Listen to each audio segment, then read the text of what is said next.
En avant-première, dans cet extrait de mon roman à paraître, Les effets de l'altitude, Agnès rencontre Rosa, une collègue dont elle espère plus tard peut-être se faire une amie.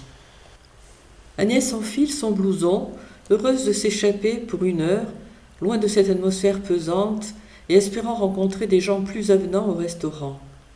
Sur le trottoir qui y mène, elle est suivie par un petit groupe de personnes. Une jeune femme s'en détache et l'aborde. Son visage, piqueté de taches de rousseur, arbore un sourire avenant. Agnès se souvient qu'elles ont échangé quelques mots le vendredi soir. Sa chevelure mi-longue d'un beau blond vénitien l'a marquée, sa tenue plutôt sexy aussi. Elle ose et elle a raison. Je l'envie, a-t-elle pensé alors. Bonjour, Agnès, c'est ça? La remplaçante de Georgette à la compta. Oui, désolée, mais je n'ai pas retenu votre nom. Rosa, je travaille à l'administration des ventes.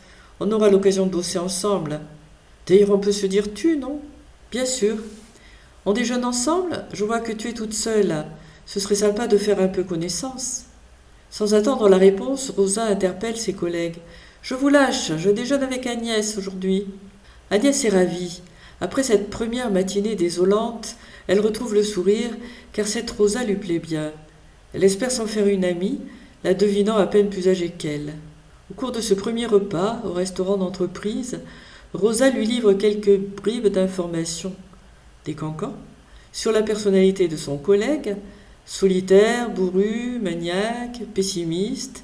Sur ce qu'elle apprend de Pierre, même si elle peut valider certains points, elle reste tout de même prudente. Je me ferai moi-même mon opinion avec le temps. Rosa n'est pas étonnée lorsqu'Agnès lui fait part de sa déconvenue du matin à la machine à café. Elle lui confirme que les relations au sein du service administratif et financier ne sont pas des plus roses. Tu sais, ton service n'a pas une super réputation dans la boîte. L'ambiance n'y est pas bonne entre collègues. Tiens donc, intervient Agnès d'un ton légèrement ironique. Les bonnets de nuit, on les appelle. Il n'y avait que Georgette qui détonnait. D'ailleurs, elle déjeunait toujours avec nous.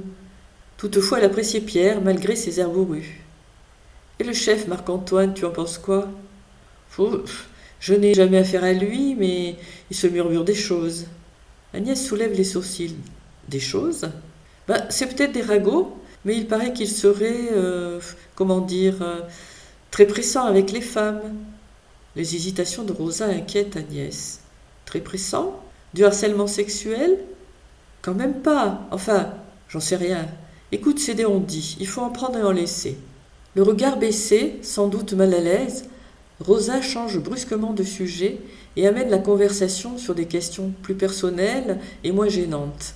Elles font connaissance. Après un après-midi, aussi peu enthousiasmant que la matinée, Agnès rentre chez elle un peu déprimée et surtout déçue. Et dire que je voulais tant y entrer dans cette entreprise, bon, surtout pas à moi, maman. Elle se montrera pénible, elle exigera de connaître tous les détails. Pas question de lui parler des rumeurs sur le chef, elle en ferait tout un plat.